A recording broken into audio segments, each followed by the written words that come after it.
Welcome to Lifeline Connect by Deborah Rice Movement or DRM. Our motto at DRM is to give voice to the voiceless, to advocate for the broken, and to rescue the abused. You can find out more about us on www.deborahrice.org. We have free counseling sessions and you can reach us through our website or through the number 8801 858585. Today, we have the first part of the very important series on the practical steps to end abuse and reclaim dignity. Dr. Lata Christie would be moderating this session today. Dr. Lata Christie is a senior scientist from Bangalore with more than 33 years of experience. After her BE with honors, she completed her master's and PhD in aerospace engineering from the Indian Institute of Science, Bangalore. She is the author of 4 books and has around 70 publications in peer-reviewed journals and conferences. She has received many awards and has completed the Masters of Divinity from SABC, Bangalore. She is also trained in apologetics and counseling. Her books on When the Flame Flickers, Emerging from Marital Abuse is about emerging out from domestic violence. To take over from here. Thank you, Disha. Let me start with an introduction to this series. We had a series of talks on domestic violence, around 12 series. And then some 1 month back, we presented 2 live stories, followed by the comments and stories of 25 panelists. So our last talk on domestic violence was all about sensitizing and stressing the fact that unless someone supports the victim on their own cannot break free of the abuse. That was the reason for the last part of our talk. But today we wanted to stress the fact about cage birds. Have you ever seen cage birds? Why are they in the cage? Someone has caught them and caged them. Even if they want to fly outside, they cannot. After a long time, they might even forget that they can fly. They are born to fly, but don't, because someone has imprisoned them and has told them that you don't have wings. So they can never come on their own because somebody has to open the door. Even if someone opens the door, the cage birds need a lot of time to understand that they can fly high. So the same thing is all about domestic violence victims. So unless someone supports them, unless someone helps them and tells them that you are made in the very image of God and you can fly high, they'll never be able to do it. So that's why we wanted to give the series of talks so many will understand how they can support. So we call this as practical steps to end abuse.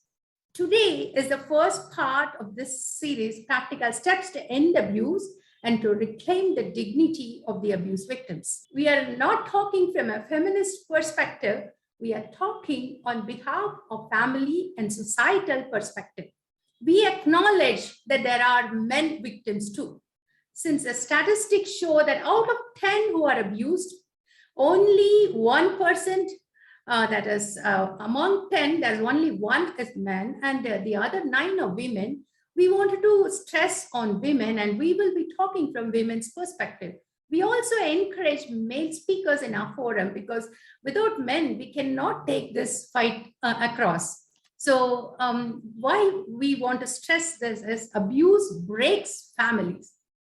Decades of research have shown that the parent-child relationships are at the foundation of any healthy development of a society. So that, and also shown that 1/3 of abused children will later become perpetrators or victims of abuse within the walls of their own home because they have seen their parents either getting abused or abusing others. So that's why this particular issue becomes a very important thing. This is called intergenerational cycle of violence. There is urgency in this step to end abuse. The victims cannot end abuse on their own. they need other support. They need society support, and mainly the church support. It has to be done collectively. Many victims have said that if a friend or a colleague have come forward to help them, the abusers have connected them and have tried to spoil even their reputation. That's why it has to be a collective work. It cannot be an individual work. So the church should play a major role. I have personally met and discussed with around 40 to 50 victims of domestic violence, and except two of them, no one said that church was supportive to them. In fact, 5 of them have left the church as they felt the church was so judgmental. They never even bothered. In fact, they supported the abuser. So that's what I heard from them. So this is a very important and urgent issue. The church and the society's role is very important. So let us do as a society. Both society and church need to stand with the victim. Because if you don't believe the victim, the women will never even open their stories. Because when many people say that when they tell the stories to some religious leaders, they will be told to submit or endure or stay, or they will be taught unforgiveness. And church also lack female leadership. And we can see predominantly men as leaders, and women might not even be able to tell their whole full issues to men. So that's why many victims stay for a long time, because of the lack of female leadership, stigma surrounding divorce, and lack of understanding of what domestic abuse is all about. So we need many shelter homes. We need many people to open up their homes. So that's why our panel consists of psychiatrists, lawyers, church leaders, heads of NGOs. Let me start with Pranita Timothy. So Pranita currently serves as a senior consultant with Justice and Hope. She has always been passionate about helping those who need to be restored from the trauma of violence and sexual abuse. She has been in the field of human rights for over 2 decades. So she is going to talk basically about the wheel of violence, what are the things we need to prepare before leaving, and how as a society we can model where families are willing to host someone who is going through abuse and support them. So that's what. Now over to you, Pranita. Thank you so much, Lata, for that introduction. And I'm so privileged and honored to be here. Very encouraged to see more than 100 participants here. Please bear with my voice. It will be difficult to understand. I'll try to speak slowly. But it's important that we gather together like this today. I'm going to quickly share my PowerPoint because time is short and I want to get through every person's presentation on time. Yeah, so we at Justice and Hope have a project that works with women and children and men who are suffering from domestic violence, based out of Chennai. And our aim is to support and assist individuals affected by domestic violence by strengthening community response and also doing prevention work. So you know the numbers, it's alarming. 2 out of 5 families face domestic violence.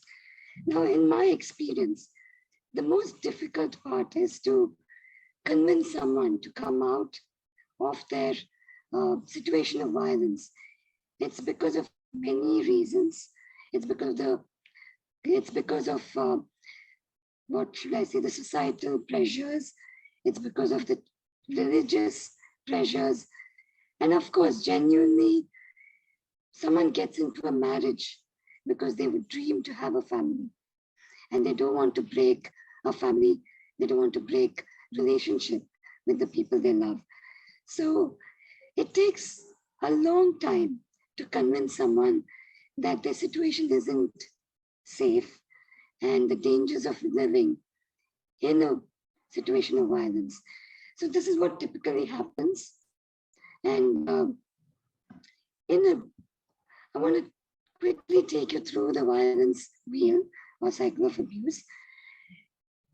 Soon after marriage, there may be a calm, and then you tend to realize that there is tension building, lack of communication, and you realize that there is this fear that develops within you. And then there is an incident which shocks you because you've never expected it. It could be verbal abuse, it could be emotional, it could be physical abuse. Even words, verbal abuse can be truly destructive to a person. And when you first hear your spouse who loves you say something so rude and meaning, just puts you down, it's going to hurt you really deep. Soon after an incident, you will find the spouse coming back to you. And it's called the reconciliation period or the honeymoon period, where they give you flowers, they woo you, they take you for dinners and say, I'm very sorry, please forgive me, this will not repeat again. And then there's a calm, and then the tension builds. So many times what happens is that when we talk to women, when we talk to men who are in this situation, they remember the good times. They remember the good times and they don't want to let go of those good times. And they forget, the times when they were hurt so badly. Now, very typically, when there is explosion or, an incident of violence, that's when the victim reaches out. They want protection. They want to call the police. They want to leave the place. This happens when, the situation is either they've been hit or choked or there is humiliation. There has been rape, beating, different ways in which abuse has taken place. And then the offender goes into the stage of honeymoon. That's when you begin to okay, let me give another chance. So you agree, you come back, you take back the case from the police, and then you set up counseling for yourself and for your spouse. And then again, this is, the cycle starts where you're walking on eggshells. It's wrong. Everything you say is wrong. Every move you make is wrong. If you dress up, it's wrong. If you go outside to watch a movie, it's wrong. If you buy something different, it's wrong. Now, this violence wheel or keeps you in denial. It keeps you thinking, no, good days will come. In my religion, I'm not allowed to leave. Many reasons bargaining continues during this time. Unfortunately, many times as a social worker, I have seen that people come to us at the very last moment. So this is just a chart that shows you as the violence increases, the value of life decreases. And I have met many prisoners serving life sentence in prison. In fact, 80% of them serving life sentence in prisons are because of domestic violence. They either kill a spouse or they hit somebody in their anger and the person passed away. So our goal as social workers is to bring them back from the severe injury stage back to the number 100 stage where you are far away from violence and you're protected and you're safe. Not just you, but also your children and your family members who are dependent on you. So I want to just quickly say that until a person in violence understands that this is not going to end, this is going to continue over and over again, they will not leave. Okay? It may take time. Please be patient and also walk with them, listen to them, be with them. Don't get upset that they went back in spite of all the advice you gave them. It's okay. Even if it takes 2 years, stay with them and support them. Very quickly, I want to go into what should you do when you are planning to help someone leave their home. Very quickly, I'll go through this. Don't leave without planning meticulously. If an incident happens, Don't leave overnight unless your life is at threat. Okay, you need a support system. Get a social worker, get a lawyer, the social worker or a friend who you trust. Create a new email with a new mobile SIM phone, a SIM card, and a new mobile, so that nobody can track whether you're chatting, what emails you're doing. No one has access to it. Get hold of all your IDs, Aadhaar card, passport, birth certificate, get your degree certificates, yours, your children's. Take a Xerox, scan them, email it to yourself. Get all the documents, get all the jewelry that you have and your things, pack them, keep them safe. Then plan alternate housing. It could be another rented place. It could be a shelter home. It could be somebody's home. File a police report as soon as you leave so that they cannot file a report against you. Go to a familiar aid station or do it online. Inform the school or college of your children. Show them the police complaint, because without that, they will not take action. They will say we have to treat both the parents equally.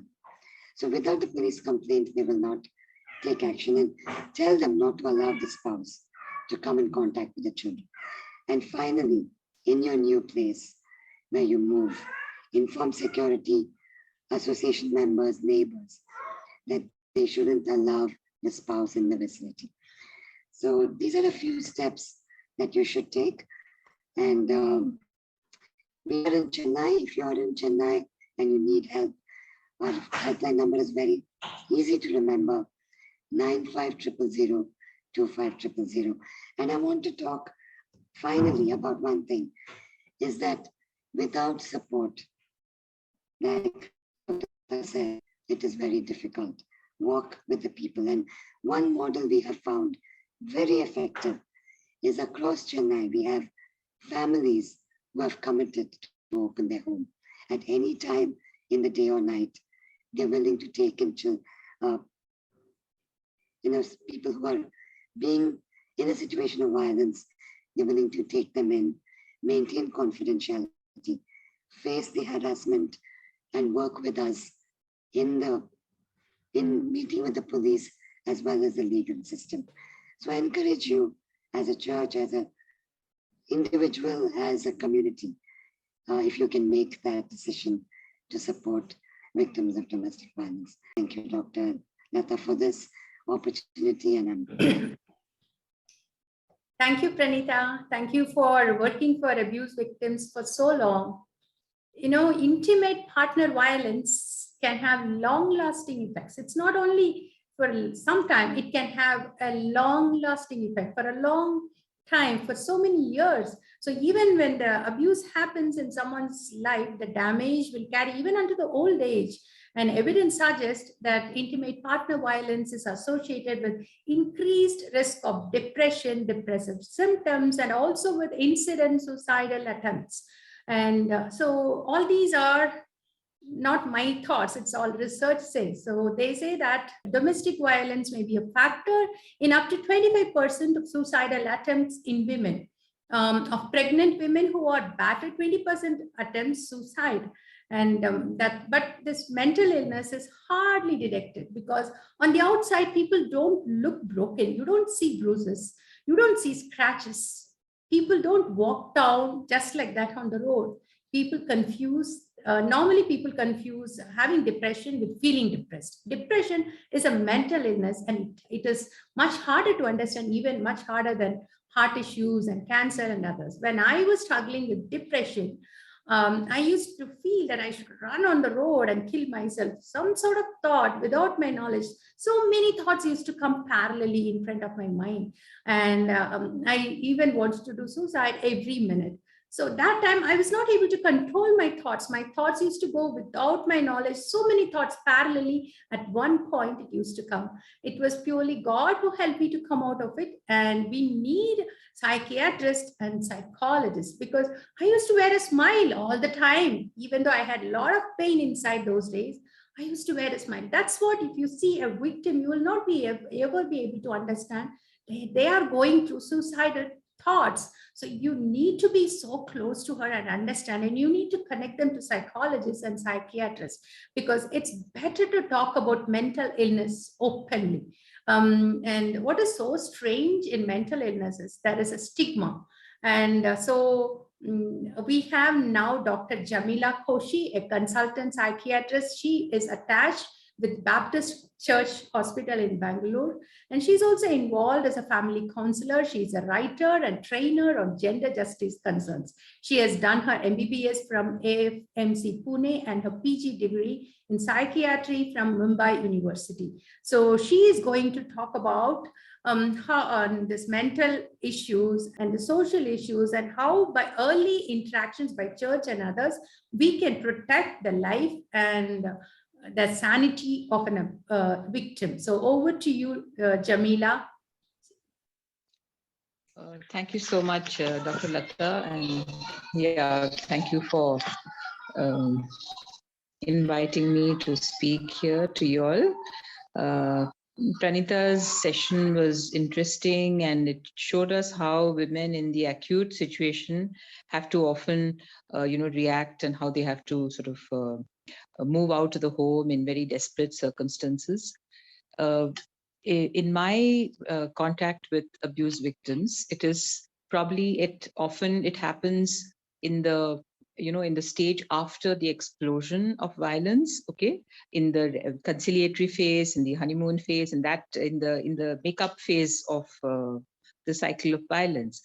That is when there will be residual symptoms left over. There'll be some depression, there'll be signs of things happening, there'll be some physical symptoms coming in again. And at that point, often women come to us for help. And it's surprising that often men also come, because they also are struggling with the whole implication of violence. Many of them are deeply ashamed. Many of them are also stressed and, very depressed sometimes about what is happening in their own lives and families. So it's at that phase of the cycle that it happens often.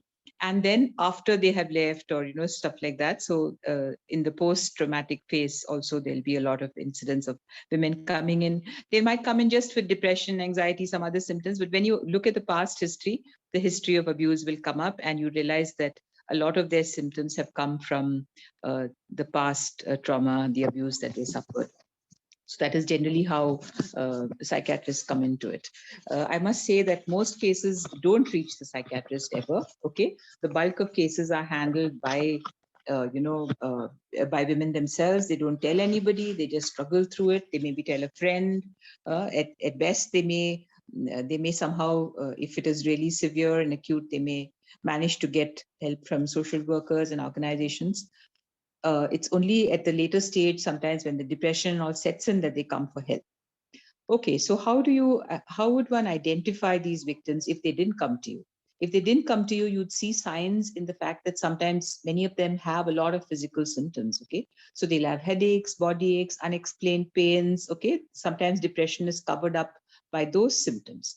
Sometimes you might find that these women, with their husbands, you might notice a very strange kind of interaction. Maybe she's always looking for his approval, or she's always looking for permission from the guy, or she's appears to be a little scared to take a decision on her own, or she may not come to church. She may avoid situations. She may not even go to her own home very often in order to hide her bruises. So you might find this kind of behavior, which will give you a clue that this is happening. So the church can, at this point, interested people can sort of intervene and look at these families, and that could probably help to catch the abuse as early as possible. Okay, suppose the women have come to you, women or men have come to you, and you've asked them. Okay, a good way to ask these questions, inquiring about abuse, is not to just ask straight out that, has there been any abuse? Has somebody hit you? But it would be good to approach it in a way, something like this. Perhaps you could say that, I do notice that there seems to be some strain between you all. Has it been happening for long? Would you like to talk about it? Or else you could say something like, when people sometimes have fights, they lose control and they do things they wouldn't normally do. So has anything of that kind happened to you? So if you approach it in these ways, in a very gentle, non-threatening kind of way, they may be able to say that, yeah, it has happened a couple of times, he has lost control or something like that. And then the sort of topic is broached. So you have to be very careful, because the women are often very scared to open up about this. You might have to might have to ensure that she's alone. Now, for instance, when they come to report their headaches or whatever to the doctor, and if they're sent to the psychiatrist, the husband may often be with the woman, and then they might not be telling the whole story. So it would be necessary to sometimes ask the man to leave and say, I'd like to talk to your wife alone for some time. But even then, she would probably be very wary of giving out too much. So then if she has said, for instance, that he has lost control and done something like that, then you'd probably tell her that, okay, maybe we can talk about it next time. Would you like to come again next week? And next week you can ask her to come on her own or something like that. And if she can manage to come on her own, she may be able to talk a little more. So we are forced to kind of do a lot of these kind of things in order to get the story. Once the women are talking, and this is good for even those who are in a counseling situation, we need to remember to keep on listening to them, okay? And to not butt in with judgmental things or judgmental comments or anything. Just listen.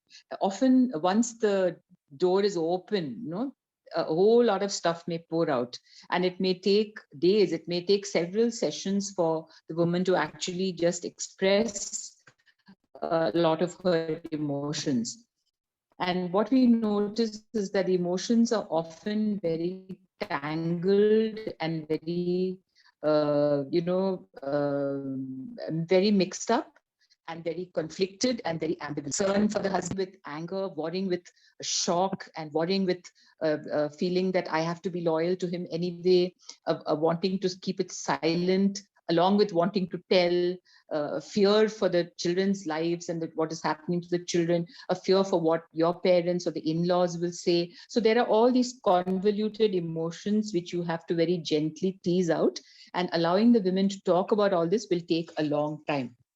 But it's very necessary to allow them to talk and to withhold your judgment or withhold even saying anything till they have talked as much as they want. And after they have talked, we need to sort of summarize what has happened and tell it back to them. So I would do something like this: that it looks like you've had a really difficult 3 years, maybe after a few years after your marriage, and there has been a lot of strain between you all, and this has even resulted in a lot of physical abuse which you're struggling with, and you don't know how to handle it. Your emotions are all mixed up. Would you like to think about what to do? So you ask a question like that, and see, the thing is that often the women are not able to decide or on their own, and the decision making is the problem. So that being the case, we don't sort of we want to encourage them to move past that and to start taking decisions on their own. Therefore, it is good to not take the decision for them and tell them that this is what you need to do. Okay, so rather than that, you can probably explain the cause of domestic violence to them. And I often use the same cycle of violence picture that Pranita used to explain that this is how the cycle happens, and right now you are in this period, and you can expect that as things worsen and tighten up a little bit, and he starts nitpicking on every little small thing, there will be another explosion, and this is how it happens. So we would probably explain the cycle of violence and then ask her to understand and explain and explore whether this is how it happens. And then I personally always leave the choice to them as to what they want to do. So if they are severely depressed, for instance, I would tell them that, look, you are depressed. Depression can be handled in different ways. One is therapy. You could come for therapy. One is trying to, if you want to try marital therapy, that is an option. If you want to try medication, that is an option. So I would put various things like this before the woman and ask her to choose as to what she wants. Now, if it is very severe abuse and her life is threatened, even then, she has to take that decision on her own. So you would explain the options to her and tell her that, okay, if you need help, perhaps you need to go to these organizations, they will be able to help you. So you may give some numbers of contacts of people who would be able to help her, shelter home, or stuff like that. And also put her in touch with a lawyer or whatever, who is there, who would be able to help her. But again, the decision making has to be left to her, because unless she takes a decision, it will not be, she will not own up to it. And often that is why this, as it is, there is this ambivalence going back and forth. Okay. So it is good to allow her to take the decision on her own as long as it takes. Okay. If she chooses to bring her husband in for a conversation, then it is very interesting to see the play of how it goes. Now, some of them are willing to come for counseling, and some of them would even accept that, yes, this has happened, and I would be okay with coming for therapy. Now, I always try to separate the marital therapy from the therapy for the man. So I would probably take quite a few sessions for him as well, and try to explain to him that, look, the abuse is separate. Once abuse has set in, it is your problem. You need to work on this for yourself. The marital therapy is a separate issue. If you equate the two, then it's as if, the woman is also to blame, and some things she has to fix and some things you have to fix, which I don't like to do. So, often when the husband does come in, if he is willing to accept that, yes, this has happened. Okay, if you just say that, your wife seems very stressed. Have you been having a lot of fights? So if you talk about it, he may say, so you ask again a very non-threatening question, that sometimes when people fight, they do sometimes push each other or something like that. Has anything like that happened? So he might say something like, yeah, I pushed her a couple of times. Nothing much happened. She's all right, or something like that. So then you can take it from there, and then sort of say that, I would like to talk to you about it. Would you like to be able to handle this anger part of yours? And some men are happy to talk about it and deal with it. But then separate the issue of his anger management from the marital therapy, because otherwise it's as if she is responsible for the abuse. Okay, so that distinction has to be made. Okay, so this is what you do with the women, and as I said, it's a long process. It's not an easy process. A couple of things that I always keep in mind, I always tell other people also, is that do not push forgiveness before the woman is ready. She has to process what has happened. She's probably in the whole situation herself. She's within the cycle of violence. You cannot ask her to forgive before she even knows what is going on. And this is the mistake which many, particularly Christian counselors make, that they push the forgiveness issue before the woman is ready. It can antagonize and hurt her very much. Okay. So yes, she will come to that point. She's a Christian. The Lord is speaking to her. I'm sure at some point she will understand the need to forgive and process that. But you cannot push it, and you cannot do it before the time comes.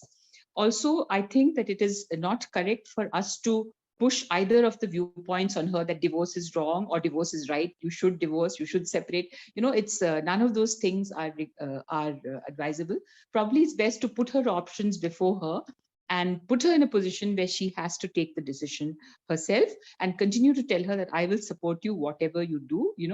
I'm always there for you. You can call whenever you want, stuff like that. Okay, briefly, let me talk about how to help the men.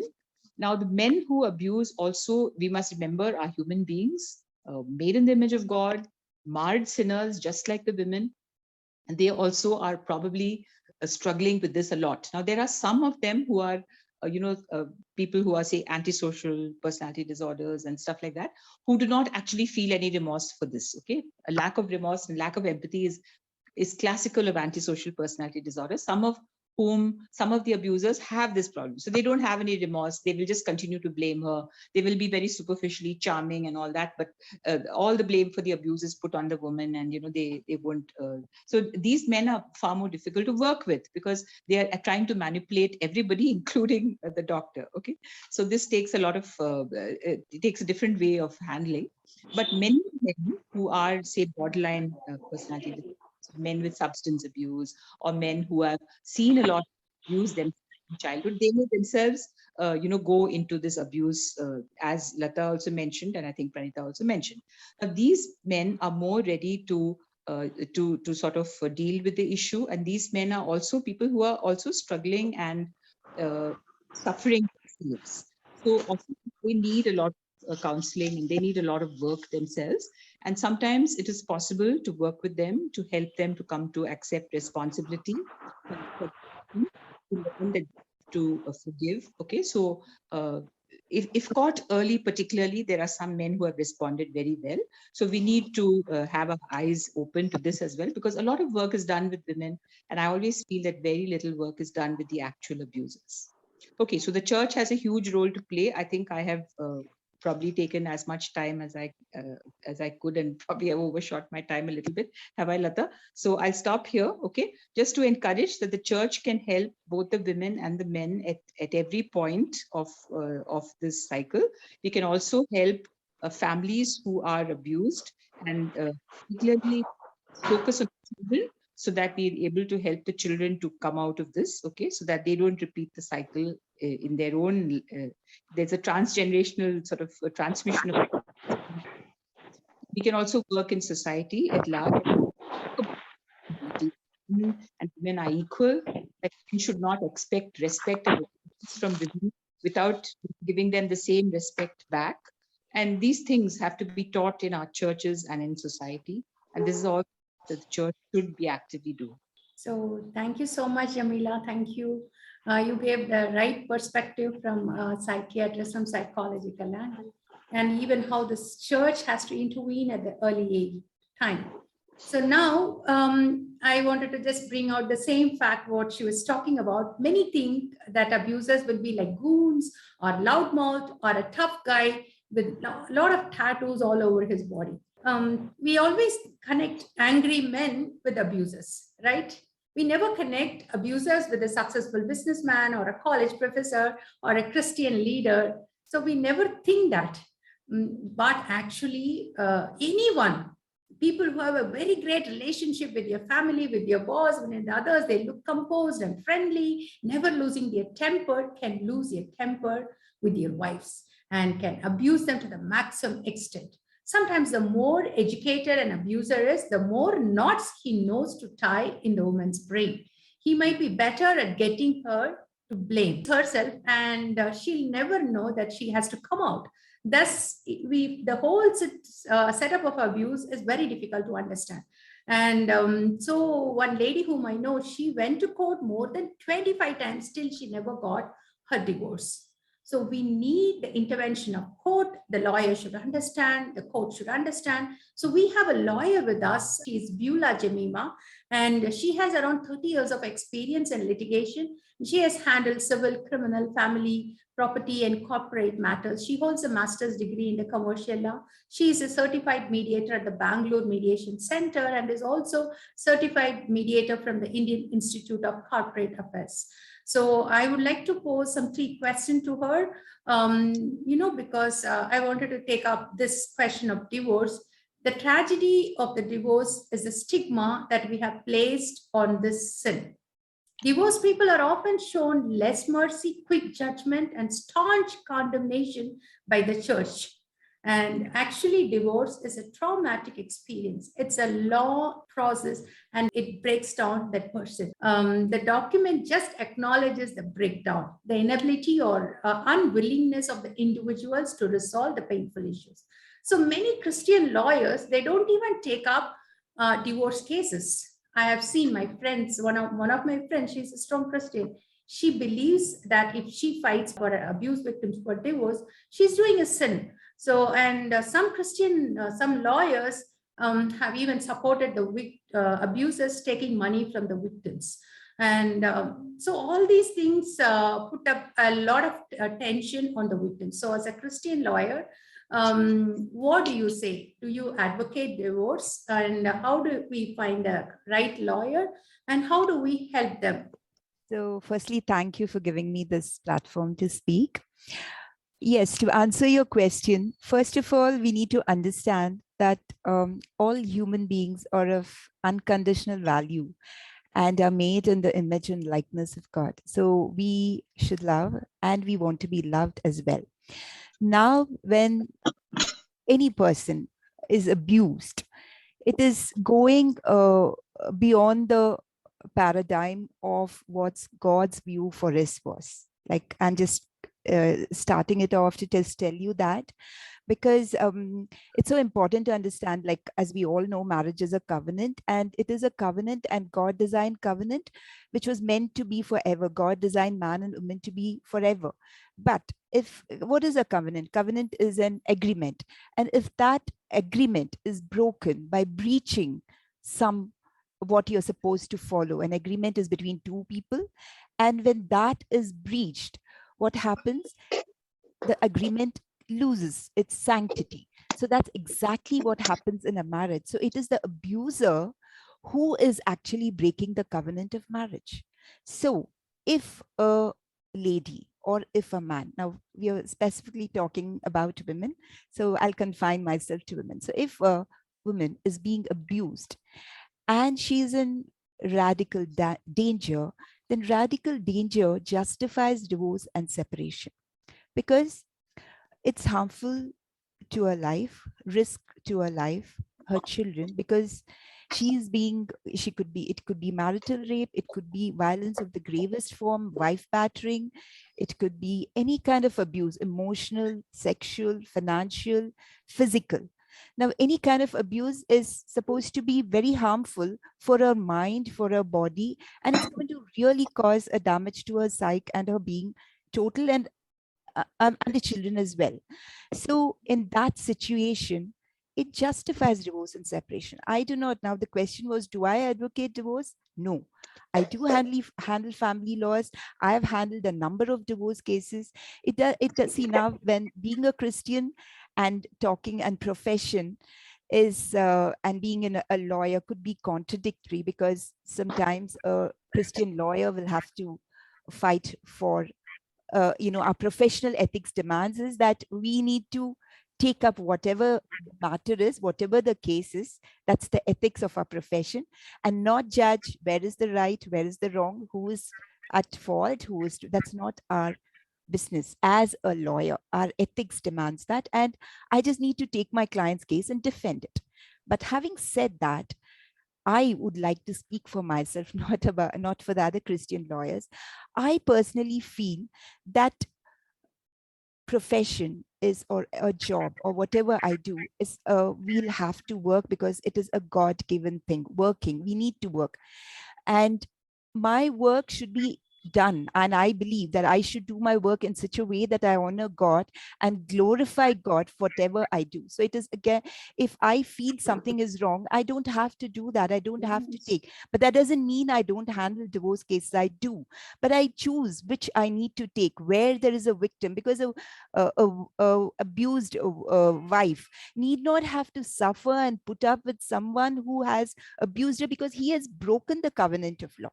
So in such a situation, it is, see, divorce is not ideal at all. It is the last link in the chain. Now, I'm sure as a believer, you would have gone through so many people trying to advise you, advising your spouse, and they could have been, you would have tried to reconcile, you would have tried to repent, and 70 times 7, all that would have been followed, I'm sure about. It's only after that they come to file for divorce. And even, in that instance, in such a situation, I don't think as a Christian, I should take back and say that I will not handle divorce cases, because it is not, I am not judging. There is an unbeliever judge sitting. In fact, the Bible says, don't take a believer to court and and be judged before an unbelieving judge, but still we do it, right? So are we taking the Bible only selectively? No. So as far as, even as the Bible is very much against divorce, yes, I'm also against divorce. But in a situation where a woman is abused, where there has been a lot of abuse and she's unable to live under the same roof and still maintain her sanity, then she can go to this. And when believers or Christians come to me seeking divorce, or seeking advice, legal advice, or they want to file a domestic violence case, I listen to them first and see if it really necessary. There's so many times I've counseled and told them, go work it out. Now maybe come back, because I'm a mediator. I also try and mediate without judging, patiently listening and understanding if this really needs to go that far. But if it has gone to such an extent where the life is in danger, where there is child abuse, where there is all kinds of sinful happenings in the house, then I take up for those people, which is surely not wrong. And because I believe that when whatever I'm doing, I'm serving God, and I'm meant to do that to glorify His name in whatever profession I have taken up. It is not contrary to the word of God. And if someone thinks, I think it's a dead wrong conclusion. Secondly, what I would like to say is, if and also when they come to me and they want to save their marriage. Sometimes there are women who just love their spouse despite the problems they go through. They have the endurance, they try to endure, they try to put up with all that, and just hoping, praying, and holding on to God, thinking that one day God will rescue him, and he is being controlled by the devil, and we need to pray and get the church to pray, which is all we do. We have to do that. And if they want to restore their marriage, then I tell them not to go to the police station or go for domestic violence, but to try. But try is, again, try to a limit, only where they can save themselves. But if they're unable to save themselves, then there's no point at all. So I just tell them, then if you really want to save your marriage, don't run to the lawyer, don't run to the police. But there are certain lawyers who think that by advising the client to file many cases, by advising the client, you file a domestic violence case, you file a 498, a cruelty arising out of marriage under the Indian Penal Code, file attempt to murder case if there is an assault and all that. So if someone is advising you that way, then don't think of saving your marriage, because you're going to take that. And once you go to the court, I don't think any spouse would want you back in the marriage. So you have to go to the right lawyer, a lawyer who does not think of her interest, her financial interest, but thinks of a relationship. Because even under the Family Courts Act, we are supposed to, when we take matrimonial matters or family matters, we need to first do a conciliation, talk about it. Only if it is really in extreme cases, we say, okay, you can file this case, you can seek for custody, you can seek for maintenance, you can seek whatever you have to. Or if the spouse is if the husband has abandoned you, then you want the husband back, then file for restitution. So that's a sort of advice is given. But as a first step, I mean, speaking for myself, I don't advocate them to go in for divorce, only when the situation demands. And it's definitely not wrong, because whatever you do, it's your conscience, which is the greatest religion. And you have to seek God's wisdom and choose which you want to take and which you don't want to take. Because at the end of the day, it is how you're pleasing God in all that you do for His purposes. That's what I think. Have I answered all your questions? Yeah. Thank you, Beulah. Thank you so much. So thank you. Now let's come to the fourth panelist. In many of the stories that we hear of domestic violence, one theme keeps emerging repeatedly, that abusers were twisting some Bible verses to tell women to endure violence. Women were told to endure violence in the name of God. The church has failed miserably to sufficiently address domestic violence, but enables and conceals it. The thought that words from sacred scriptures could be used to perpetrate abuse and violence horrifies us. Every bishop and every pastor should understand the urgency of it. Domestic abuse is widespread in the church, and a decent proportion of perpetrators are clergies themselves. But the reports are buried, and the painful reality is the clergies who are involved in such criminal activities go ignored, and they become leaders. So we hear often from counselors and psychologists that Christian women are less likely to leave abusive marriage because of the church. They are made to blame themselves for abuse. They are asked to forgive.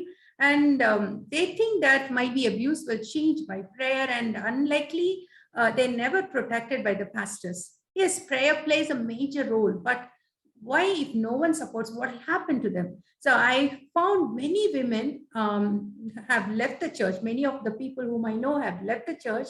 When they left the relationship, they felt that they were forced to choose between faith and safety.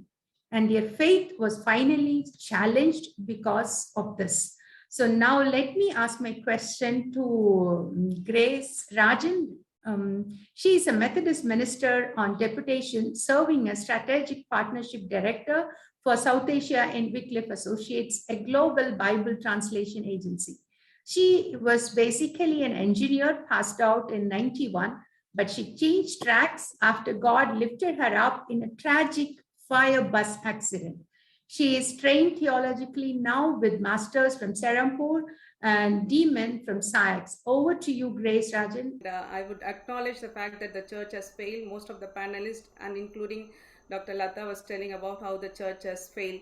So with that note, I place my apology first on behalf of the church, which is failed, but there is hope. If you can think back, like how women ordination was not possible once upon a time, but now things have changed.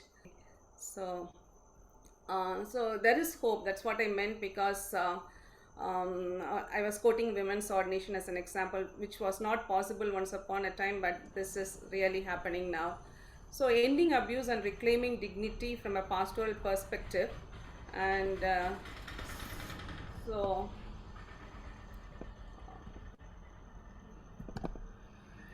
my experience from a pastoral background is way back in the 90s, even in the 90s, in a city congregation where we were, personally, I encountered abuse situation. We were in a rented facility, not a parsonage, but right at the back of our house, from back to back, we were connected. There was a parishioner family, and they were educated. Both of them were graduates.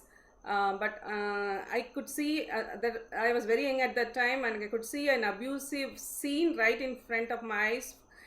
From the back door, from the back window, I could see a man, an educated man from our church himself, was hitting his wife hard. And that was a shock for me, and I ran across the street to prevent that. And evening came, and my husband and I, we both of us went, and we counseled the family, and thankfully the family came out of abuse. And this could happen because we were a team, and this was possible. But unfortunately, in many cases, this is not happening. So the Bible is very clear on abuse, where we find that these set of verses, and Dr. Lata was mentioning about how the scriptures are misinterpreted, and there has to be a solution for that. I'm trying to bring that. But there are very wonderful verses which many of them take it lightly, like these verses where husbands are asked in the scriptures to love their wives and not to be harsh. So the Bible is against abuse, and husbands to be considerate, to be with their wives and treat them with respect as the weaker partner. And all these things is very clear that the Bible is against abuse, that they need to nourish and cherish their wives as their own bodies. And unfortunately, the Bible verses, they've gone beyond their sight, I think. So here even you find another verse where Jesus says that people have to be servants. So if at all the term like heads and leaders of the family, pointing to men as leaders, and they have a lesson here that they have to be servants. And the Bible also tells that men and everybody need to respect the bodies as temples of the Holy Spirit, and it was very especially the bodies of women as temple of the Holy Spirit, and not as objects of lust. And so with that, I would just put these words, that the church has to be sensitized on a right theology of family, because there has been misinterpretation. So how can we do that? Fortunately, we are, as husband and wife, we have the same understanding, and we were able to do a lot during our pastoral ministry, but that doesn't happen always. So we need to have a team. And so this team could be a team of theologians, pastors, social activists, legal personnel, writers, bloggers, a good number of men and women. And I emphasized on men because they are very much needed in this emancipation and in this change, and together only we can achieve things. So this can happen by training. Training is very much needed, because not all are doing this job really good. That is why there's been failure. That is why there are so many court cases. The church has failed. So there has to be training. So training pastors, spouses. Pastor must play a great role. So spouses have to be included in the training. And if the pastor is a lady, the husband should be in the training. So pastors, spouses, and lay leaders, training those in leadership positions with regard to biblical, legal, remedial interventions has to be there.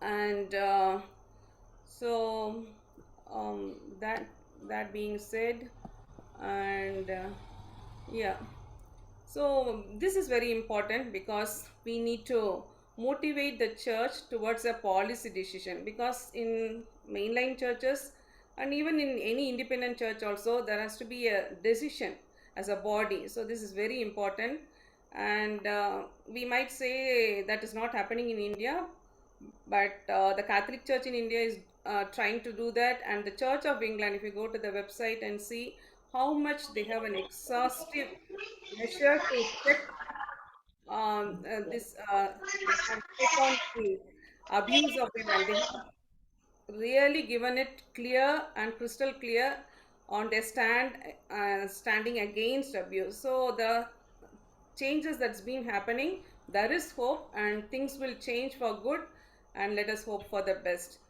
And so some loose points again, like encouraging leaders and those who preach to speak against domestic abuse in their teachings, sermons, seminars. Use every opportunity to talk on that. In CSI and CNI, there's this almanac that comes, and there's enough opportunity for us as pastors to touch on these points. So we have to use every opportunity to talk against abuse. It could be marriage and youth seminars and premarital counselings, and even in a prayer that can be done, church magazines. I already mentioned about writing and blogging. So we have to use every opportunity and penetrate, and hopefully things will change, and using every opportunity to drive in the message of dignity, freedom, and fullness with respect to gender issues and abuse. And we need to offer some awareness raising activities, like any opportunity I already mentioned, like 25th November, then we have to grab that opportunity. And some of us are doing it, and as a church, this has to be done. And check the Sunday school curriculums. Many of the churches still have their old curriculums, or their inclusive things about messages on love and respect to opposite gender. And these are some areas which change has to come, because we need to catch our children while they're still young. So presenting case stories of victims becoming victors, teaching pastors, lay leaders to be loving to victims, at the same time reaching out to abusers through love and counseling. But as my panelists before me shared, if nothing works, we'll have to help with legal procedures for separation. And last but not the least, this is a proposal from the church side also. Not only homes being shelters for abused women, and shelter homes at large, but why can't the churches themselves be refuge centers, like how we read about refuge cities in the Bible? Churches can be refuge centers. The parsonage can be shelter homes. We have offered a house as a shelter home for abused people. So this can happen. Where there is a will, there is a way. Churches and parsonages should be safe spaces, and we need to work towards that. And I hope things will change, and already changes have come in some churches, and hopefully we will all work together and bring about these changes. Thank you. Thank you, Grace. Thank you. Throughout my professional career, I have never heard so many voices of women dismissed, except in the church, with respect to domestic violence. That's why we are grappling with the question of what churches are doing to protect women and what society is doing.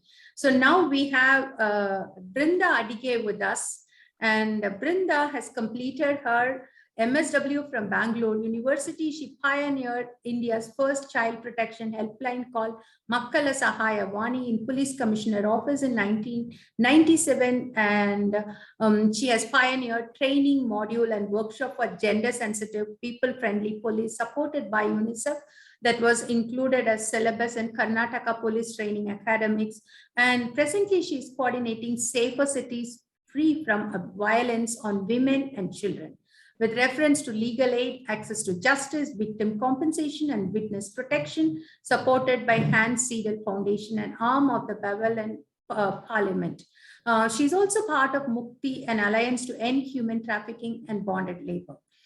She is part of the Global Concerns. So Global Concerns is a registered community-based organization working since 2015.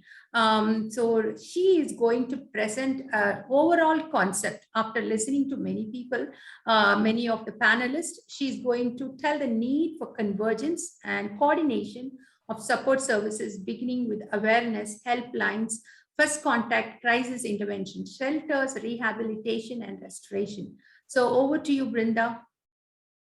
Thank you, Dr. Lata Christie, and good evening to all the esteemed panelists and the speakers. Just two corrections. One is I used to coordinate with support from Hans Seidel Foundation. Now I continue to do the same work, but we don't have any support from Hans Seidel Foundation. Also, the Global Concerns India has been working since 2005. I also want to reiterate, feminism is the advocacy of human rights for women to be treated equally. There are 4 waves in feminism, and we must not get confused with that. Just let's remember that feminism is not against men or against any other person's professing or adopting or accepting any other gender. So this we must be very, very clear, because we must remember that over the years, understanding and knowing that women are relentlessly fighting for that equality through equity, because we want reservations if we want to reach that spot of equality.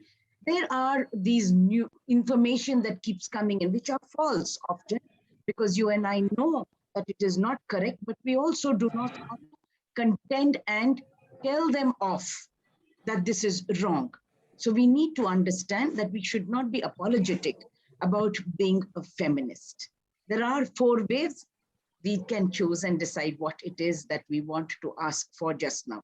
Asking to be treated as a human being with respect and dignity is feminism. I don't know how I will be able to share my screen. Can somebody help me, please, how I can share my screen? The bottom you have a share screen, no? Can you just press that share screen? Share screen. Or no, there is no share screen. Okay, you keep talking. I will try to share your screens. Okay, I'll keep talking, yes. Can you see now? No, we cannot see. I am downloading your PPT. I will share. Okay, so just to begin, continue with this, we need to ask ourselves, how many of us are willing to be that significant other? What do I mean by the significant other? Many times people will come and tell us in passing when we are talking, and many times people call us and tell, I'm going through something like this. What can I do? No, we will tell ourselves. Brinda, thank you so much. I have shared this. Thank you very much. Yes. We tell ourselves that we are not counselors, we are not social workers, we are not advocates, we are not lawyers, we are not crisis intervention persons.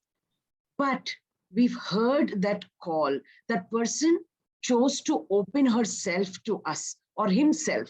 Like Lata mentioned, there are a lot of men also who are victims of domestic violence.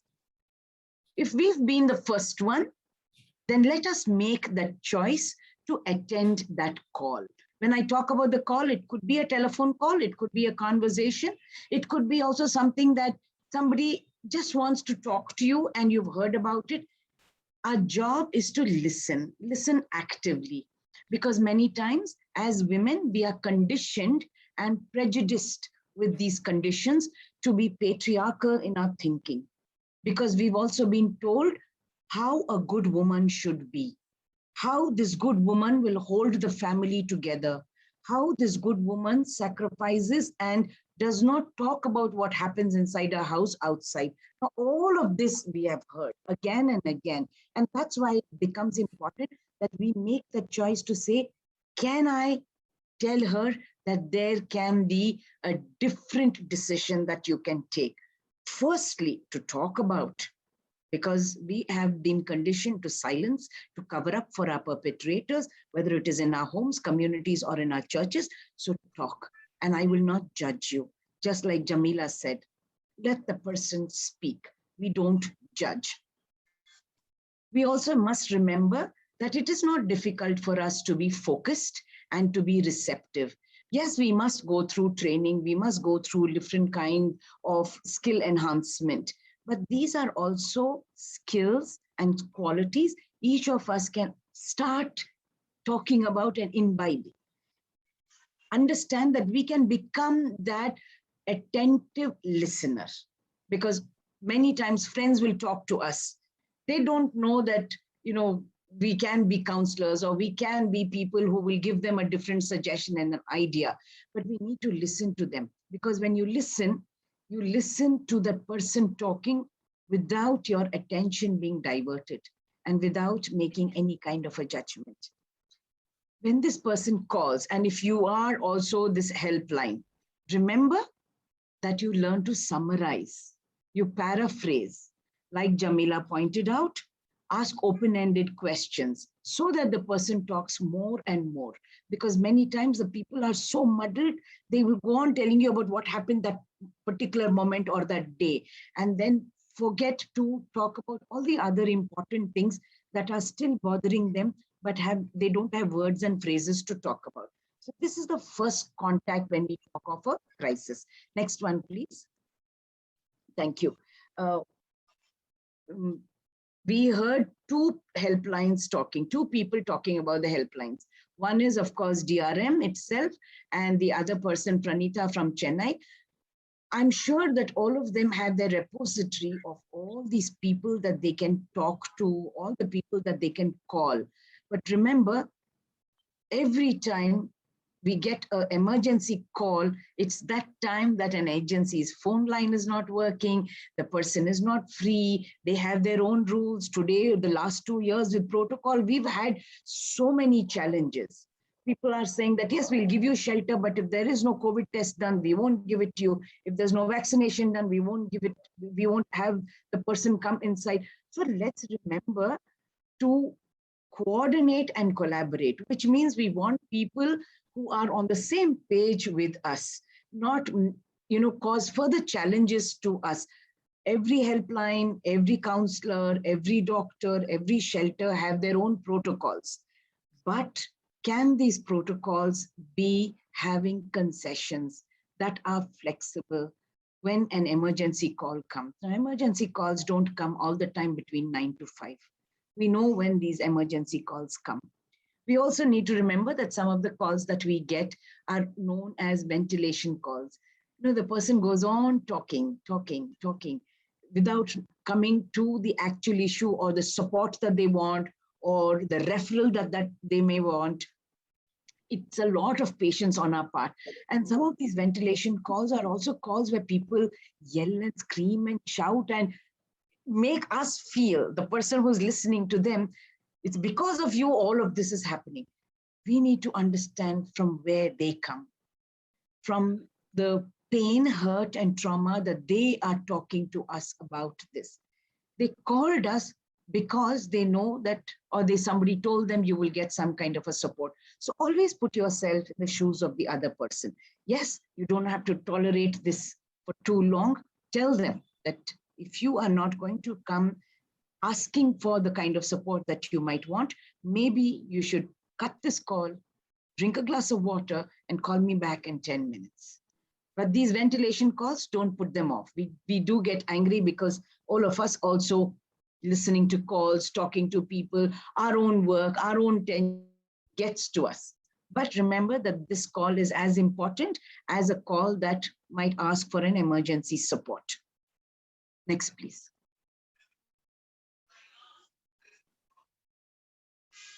Often, when we provide a referral, we would give the person a phone number or telephone number or a name or give them an address. But if that person is not in a situation to get herself or himself to that particular place, then the referral of a telephone or an address will be irrelevant. So we want to ask, is there somebody that you would want to come along with you? Because many times when we respond and we get information from helplines, they are automated ones, B, they function only from between one time to another time, or they want to take the call like a post office and then deliver the call to somebody else, not really understanding the situation that this particular person is. As the person of first contact, we almost become that pivotal point holding all the other referral services together often. And this is a role that many helplines don't take up. It becomes a responsibility for us to take it up. We must also not hesitate to tell this person, I don't know how I can help you just now, but if you call me back in 2 minutes, I will have the answer for it. We don't have to have all the answers for that person, but we must have the confidence to tell this person that you have come to the right place. The assurance is important, which means I completely trust and believe in this organization or the next person that I'm going to refer this person to. In our kind of collaboration, we are talking about minutes. Between the next 5 to 6 minutes, we need to be able to coordinate with at least 2-3 other referral points to get back to this person. I've personally experienced how people will not get back to you for 2-3 hours. Can we blame them? Must we blame them? Where have I built my network? How do I tell this person it is urgent? Do I hold myself responsible if something went wrong or did not go right? Or I hold the other person responsible because until that person gets back to me, I'm not able to get back to the caller. So these are things, again, that we must keep in mind when we are talking about our network and our collaboration, because this is where we get stuck very often. This is where right now the Women's Helpline in Bangalore City is also stuck, because they have a different set of people responding to the call at the first instance. They have another set of people who will tell you to call tomorrow morning at 11 o'clock. So we don't know what's going to happen from tonight, 8:30 to tomorrow, 11 o'clock. And like we mentioned, there are some people in very violent homes and they may not be alive tomorrow. How do we respond? Somebody said we must not call the police. But if there is an emergency case and you require to call the police, I think we again become the person responsible to call for the police. And we must know how the police works, and we must work along with the police. The police will come in for an emergency intervention. There is no need for us to register any case. But if tomorrow this is aggravated, then yes, we need to register an NCR, a non-cognizable report. This report is not an FIR, but the police will take action, calling that person to the police station. I heard Beulah saying, we must talk of, mediation. We must not go to the police station immediately. But remember that there are cases where you require the support of the police. 85–88% of the time, the woman is thrown out of her house.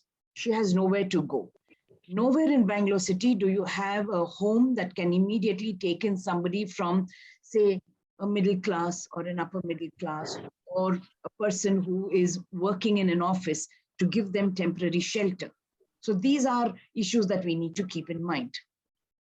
Counseling services, the helpline also becomes counseling as the first part, but we're talking of the next level of counseling services who have to identify counselors and community workers.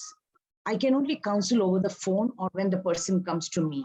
What about if something happens to that person in the community? So we need to ask ourselves, can we build a group of people who are community volunteers, friends of women in distress, friends of families in distress? that community volunteer then works along with us and knows how we think and what is the kind of counseling that we have given to them. I spoke about responses many times. I know that helplines react and don't respond. The person at the helpline requires to respond, and response is a capability that we need to cultivate. My time is over? Okay.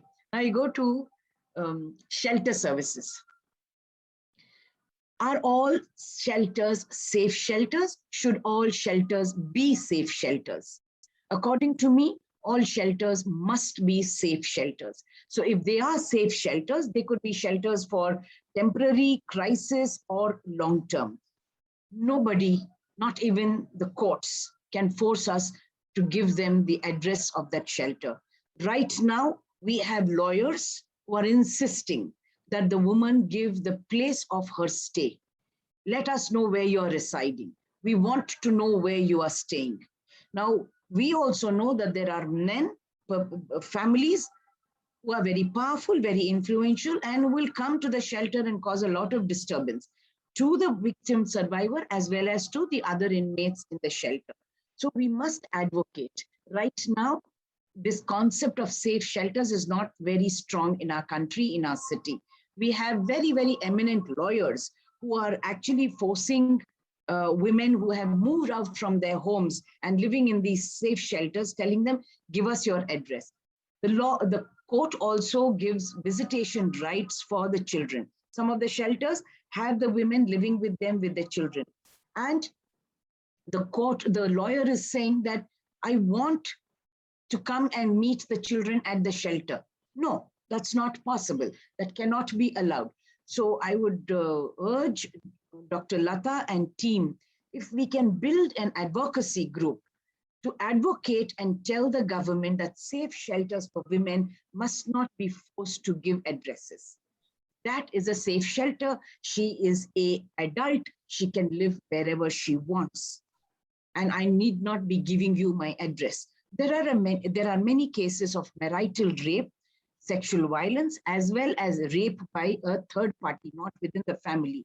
And women who do not want to report about it, but want to stay in a safe shelter, overcome this through counseling and other allied services. Now, the law says that we have to mandatorily report that. So we need to advocate to say, if the woman chooses not to report, she must be given that choice and her decision must be upheld that she does not want to report, even though the law says that she must report. So the shelter has to bear all of these responsibilities.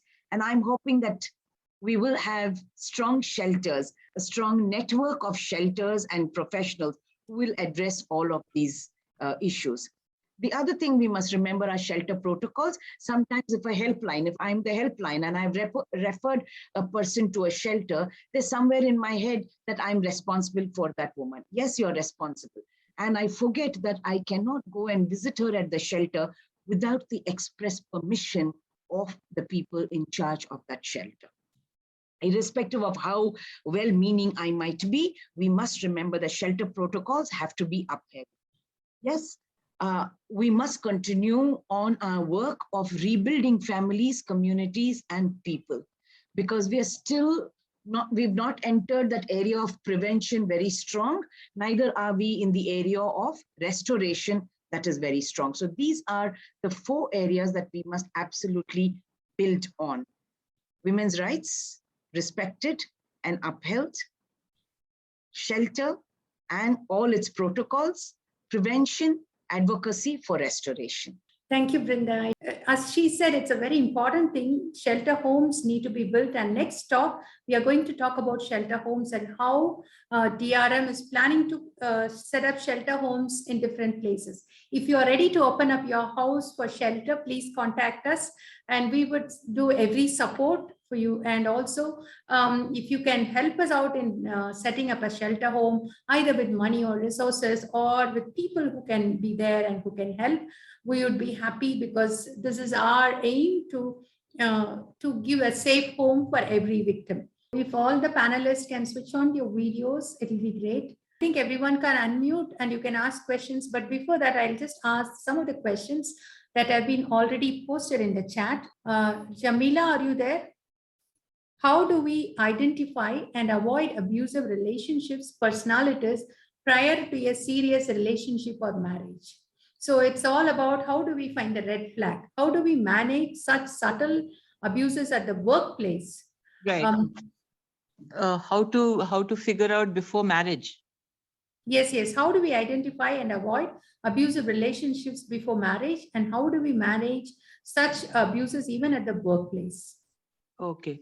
Well, if it comes to before marriage identifying, I think what we should be looking for is to be looking for somebody who is your equal and who is able to respect you. Okay.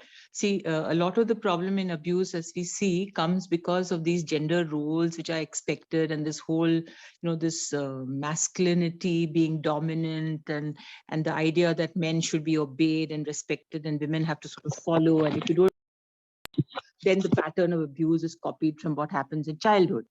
And so I think girls often some women I've seen, they fall into a pattern of falling for these guys who are very charming and dominant, and who tend to be very jealous and possessive, and they feel that that is actually love, and they feel that even if the guy has gone through this kind of thing before, I will be able to change him with my love and stuff like that.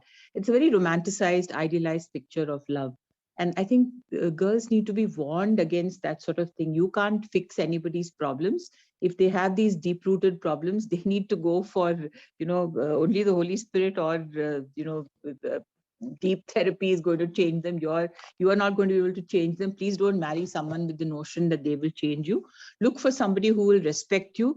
Look for somebody who believes in gender equality. Look for somebody who respects your work, who respects you as a person, who values your opinions. All these things are important, no? From the way that you interact with them, you will know how they treat women, how they treat their juniors, and this will tell you whether whether that person is going to be abusive or not. Also, if they've had repeated patterns of abuse in the past, or if their own family has been a dysfunctional family, you need to figure out whether they have got over and got through all that. So that would be the case. Now, abuse at the workplace is a different sort of kettle of fish. It's usually in the workplace. It's usually either a sort of threatening, intimidating abuse, or else some kind of sexual harassment, which happens. That is a different topic, which probably needs to be covered separately. Okay. Yes. Of course, there are ways to handle it, and you should handle it. But perhaps, Lata, you can handle it later, because it's a long story. You have to start from scratch. Okay. Yes, actually, workplace abuse has been handled soon because we haven't done any of the sessions on workplace, which is very important. The one more thing I would like to add that some people confuse pity with love. Many of the abuses come as though they want to be pitied. They are like some broken engines, and they need only the victims to start the engine. So they come as that sort of. So the victim feels unless she is there, the person cannot function. So that's why they keep remaining there. So never confuse pity and love.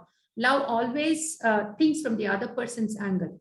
Pity always thinks that I need you for my own sake. So let's come to the next question. This, I think, Brinda can answer. What support you will give to the kids of domestic violence? You were talking about the supports to the victims. So you can unmute and say what sort of support you are planning to give to the kids of domestic violence, because the kids get affected and either they become abusers or victims and they struggle with the divorce. They are the ones who struggle so much. So can you kindly talk about it? The responsibility for supporting the kids also then comes back again to the shelter itself. Though we know that there are some shelters here in Bangalore who don't take in children above the age of 6 years with their mothers. They keep them separately. But I am thinking that shelters that we want to run and we are running have both mothers and the children together. So the same counseling support has to be extended. Of course, you might have a child psychiatrist or a child psychologist who will work with the children. We need to also understand that the children must go to school which means they are moving out from the shelter on a daily basis. The last 2 years were great because they were inside and it was online, but now they are going out, which means protection for those children. Who is going to pay their fees?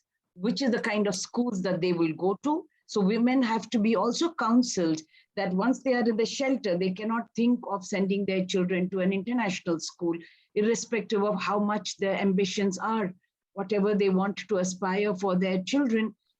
It has to be some middle ground. So shelters extend this kind of support. I do not run a shelter. I only work with organizations who have shelters. So we usually try and put the children into government-aided schools that are run by either the priests and the nuns, because to a large extent, they understand when we tell them that these children are special, they must be protected further, they must be kept safer than, say, the rest of them. They cannot just go and meet, or somebody else from outside just cannot come and meet with them. So these, we find schools who are able to work along with us, understand us. And the schools also will call and tell us that the child is not keeping too well, not talking to anybody. So maybe you need to talk to him today, because sometimes the children will not, portray all the behavior at the shelter itself. It happens even in the schools. So it is important for us to be in touch with the teachers and the school counselor too. So that is the kind of support shelters will have to extend. Of course, with the shelters that we work with, there is a lot of scholarships that come from the government and some scholarships that come from the churches. So that's what is extended to children who are in shelters. So another question is put, I think, Pranita, if she can, what is the threshold till which a woman should forgive and endure and give him a second chance before she takes action against the abuser? That you cannot force someone to forgive. Of course, forgiving someone helps, the survivor or the victim themselves. But until the woman has reached a point where she wants to forgive, you cannot force her to forgive. Where is the threshold? Most of the cases I get are, like I showed in the chart, just before they've been through like so much of abuse, broken teeth, broken bones. That's when they come finally, after trying many times to forgive, try again to get back. So you need to assess and see, is there danger? Does she need to leave the house right now? Or can she stay on? It's probably not yet reached a point. So each case is different. We cannot give a blanket answer. You need to hear them out. You need to see if they are willing to come out. Thank you. Thank you, Pranita. I have written in my book, When the Flame Flickers, the length of the rope, that chapter. So what is the length you can give for the rope? At which point the rope breaks? That is the relationship breaks. So I've given some statistics. If you have to try out and all these things, write it down in your mind, pray, put it before God, and also think about it and see how much you are getting affected by this, how much your children are getting affected, and how much your sanity is getting affected, and is your life under threat. All those things put on a balance and then sit before a counselor or a person who can understand domestic violence and then take action. So Brinda has written that giving another chance, the woman desires this every time. So the woman needs counseling to assess danger to her from the perpetrator. So we need to be very careful before giving another chance, because she might have given 100 chances, but the pastor or the family members keep telling, why don't you give another chance? Why don't you give? They don't know that that person has broken so many times the promises, even 1,000 times, and she keeps giving a second chance, but others will never understand that she has done so many times. So when she comes to them, they will tell that, give them a second chance. But this is not the second chance, this is 1,000th chance. So we need to be very careful. What Brinda has put here is very important. And another thing, I think Beulah, if she is there, in case of police complaint, the police in the jurisdiction of temporal residence doesn't take the complaint. They redirect us to place of occurrence of violence or place of matrimony. This, who can take it up? Okay, Brinda, can you unmute? So in case of police complaint, the police in the jurisdiction of temporal residence doesn't take the complaint. They redirect us to place of occurrence of violence or place of matrimony. Okay, this is simply because the police want to wash off their hands. Please remember, you can go and complain to any police station anywhere in India. And if you are going to file an FIR, that FIR can also get transferred by that police station to your place of residence or your place of permanent residence, or to the place where the violence occurred. Because many times we must remember, if the violence, let us say my husband beat me up and threatened me at Brigade Road, whereas I am staying in Vivek Nagar. Now, should I go to Ashok Nagar police station, or should I go to Vivek Nagar and then make the complaint? Or can I go to Cubbon Park, which is very close to Brigade Road? I can go to Cubbon Park. The law does not tell you that you have to go to so-and-so place. So that is why we must become aware of what these laws are. And get somebody who can come along with you. When you go alone, the police also do not want to look at you seriously. Oh, she's come away. She's come to make a complaint. Somebody would have advised her to register on the husband so that he'll be scared. You must go there. Tell them that this is what the police commissioner has said. There is a circular issued to this effect also by the DG of Police Karnataka. There is also one in Chennai, Tamil Nadu. Okay, thank you. So Beulah, you have anything to speak? I think the question was, where should I file the FIR? Yeah, so she has there's something called zero FIR. Okay, so wherever you are, usually it is where the occurrence of the offense is, but where the person leaves the jurisdiction and goes, then you can file wherever you are and get a warrant issued in the place of his residence. It doesn't happen in a domestic violence case. It should be a criminal case filed under the Indian Penal Code. But in a domestic violence case, all that will be sent is a summons, and the perpetrator or the spouse can always avoid the summons. And there's precious little anybody could do unless, it's more of a civil nature. So many times, if the abuser has left and gone, abandoned and gone, actually, practically speaking, it's very difficult to get them to court. Yeah. So one more point. The Domestic Violence Act also has provided for protection officers. The protection officers can also come to your house and take your statement and then go to court or to the police station. But very often we don't even know who the protection officers are in our city. And that's another area of advocacy that we would have to do, Dr. Lata. I think we have in our website, we are planning to get at least some address of the shelter homes, which we cannot share it outside, but at least to us. And when people come forward, we can connect them. And also this protection officers numbers and all these things, if somebody has shared it with us, so we'll be able to put it in our website. And Brinda has written rightly, women must unlearn stereotype behavior of good women. Yes. If you just come out and tell about your husband that he's doing wrong, then you are a bad woman. And if you do divorce, you are a bad woman. So all these are stereotypes. And so what she has written is really good. Relearn the behavior of respecting herself first and expecting the same from others, including her partner. Love and respect are two sides of the coin. Yes, Jesus gave one command for each. Love your wife and respect your husband. So love and respect are both sides of a coin, and both of them needs both. So now coming, if there are, it always Pranita has written about a call number. And now you can unmute and ask if there are any questions. Yeah, Hepzibah has written, once abuse is exposed, taking the second chance might be weighed right. The situation can get worse. Yes. After exposing the abuse, the victim life is in danger. So we need to be very careful, because the time the victim leaves, around 70% of murder happens. That's what statistics say. So we need to be very careful when we expose the abuser. After that, how are you safe? And unless you connect with such organization, it's very difficult. There are still 2 hours over. There are still 80 participants. So it's great. So if there are no questions, yeah. Yes, Vanita here. Good evening. Am I audible? Yes, you are audible. Yes, 2 questions. One is, this is specifically for the Christians.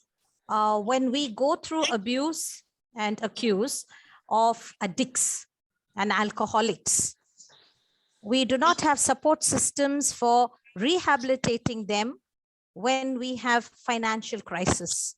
Most of the rehabs are expensive. And there is so much of thinking to be done, and who will bear the cost? Even when we consider reformation.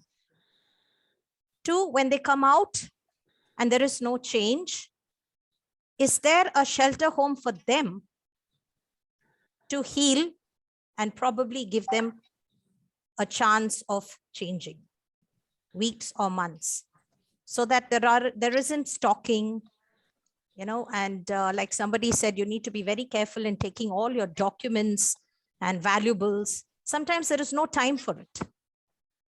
So in that case, how does the legality help to be able to take our belongings out? So can I answer that? Yeah, please.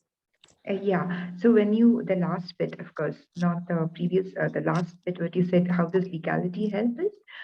If you're filing a domestic violence case, there is a particular application where you can ask for return of all your belongings, which is with the respondent. So even if you're filing a divorce, you can still ask for that.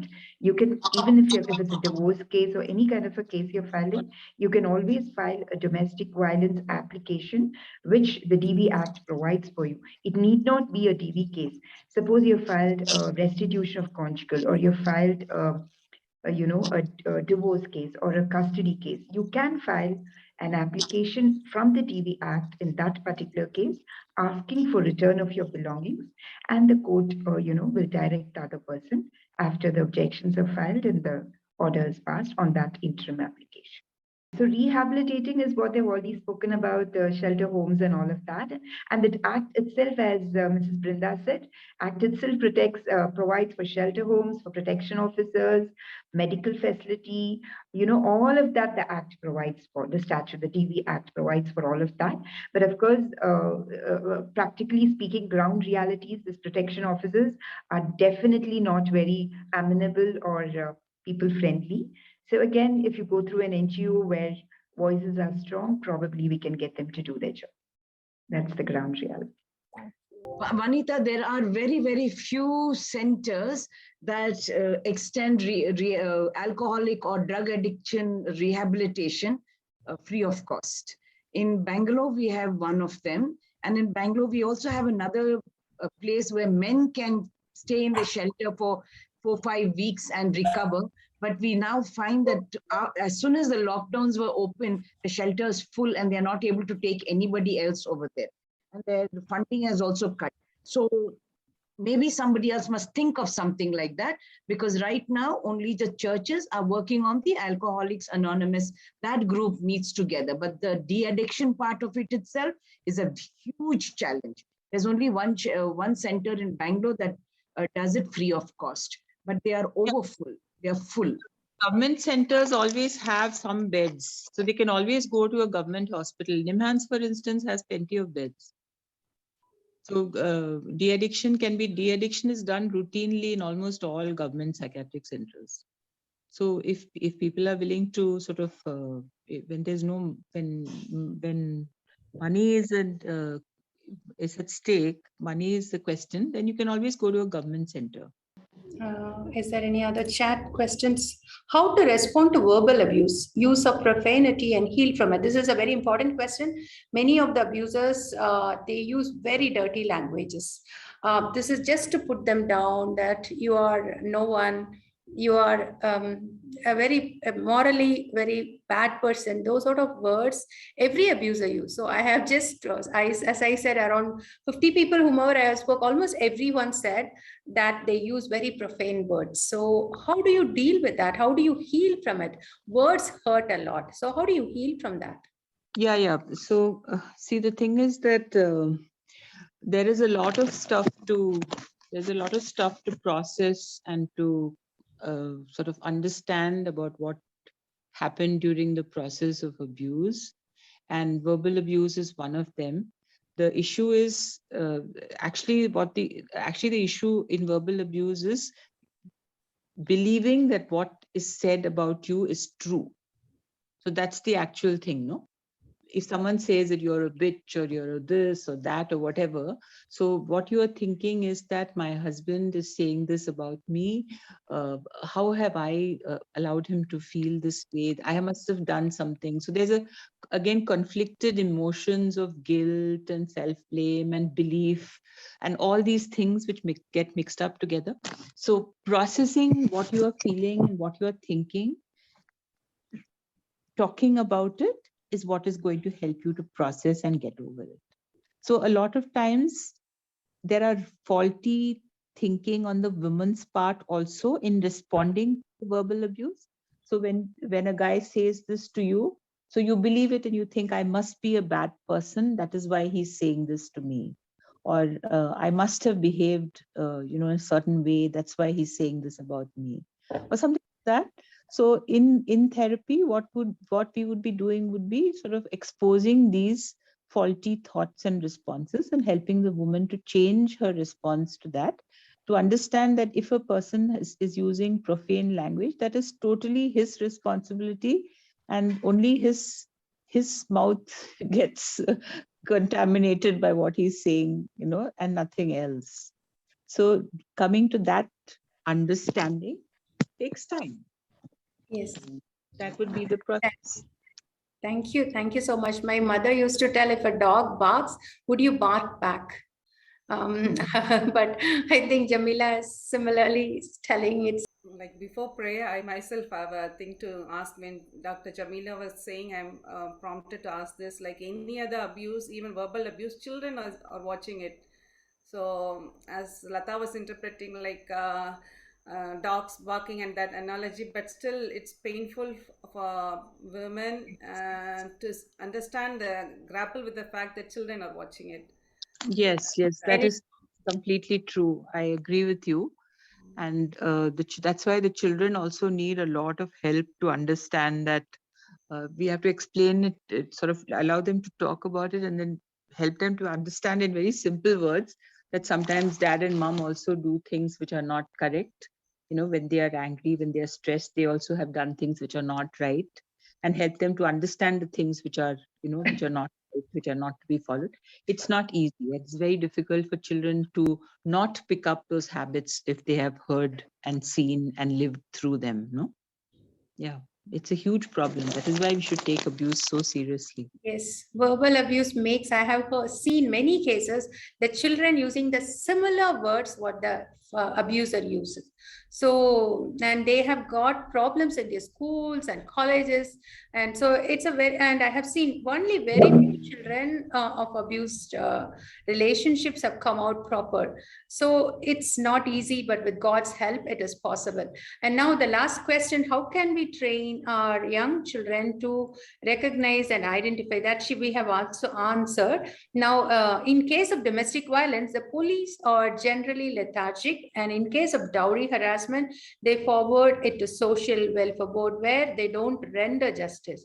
I got a report as family dispute, and it was forwarded to family committee where it was recommended for FIR, but still police have not taken any action or filed for 98A. So I think these are points to the fact that we need to bring police in our committee. So if any of you know some police who are supportive to it, or can connect to some head of the police where we can sensitize them, and how we can give trainings to the police officers and staffs, it will be really great, because they need to be sensitized and they need to be trained. So we need a society for this. We need a complete society. So connect them with us, because we cannot say that this police didn't take action. We cannot answer for that, but we can sensitize, and we have a group of women, men and women who are, we have made a committee, and we will try to do whatever we can with the help of God. And so kindly pray for us, and let's take it forward. Over to you, Grace, for the final prayer, and let's close it. Let us pray. Our loving Lord, our Heavenly Father, thank you for this time where we could deliberate on a very sensitive issue, and it's too difficult for us to grapple, Lord. And as we just thought about towards the last, when we think of our children, it's too much on the part of people who are abused, women who are abused. So we need your grace, we need your strength. Lord, we need your wisdom, we need all of you. If at all there's one who can understand the abuse victims, and that is you and you alone. When people hurled insults on you, you bore it on the cruel cross for us. And there is salvation in you, and there is liberation in you, and you can help us, Lord. Please take us forward, and please lead us and guide us as we work towards bringing justice, and which is very crucial in the strength of the scriptures. And you stood for justice, and you have asked us to dispel injustice and bring justice to this world. And so with that, keeping that in mind, we ask for your grace further, that you will help us, Lord, to bring a just society, just family. Help us, Lord, guide us, Lord, and take us to green pastures. And we ask all of this in the mighty name of our Lord and Savior, Jesus Christ. Amen. May the grace of our Lord Jesus Christ, the love of God, and the fellowship of the Holy Spirit rest and abide with us all, now and forevermore. Amen. Amen. Thank you, dear friends, for staying for 2 hours with us. Thank you all the panelists for giving your time. And Brinda is ready to work with police. And I think by the next meeting, those who are working with police and Pranita and all those will come forward with a proper solution of shelter homes and support structures, protection officers, and how we, as even though it can take some 2 months, 3 months, the next meeting, but we should come with a proper solution. That's what I believe, and we need many men to become part of it. You can write to us if you can help us out in this, and we would involve every one of you. It's a family matter, it's a societal matter, it's a church matter. So everyone matters to God. Thank you so much. God bless you. Bye. Thank you. Bye. Thank you. Thank you. Bye-bye.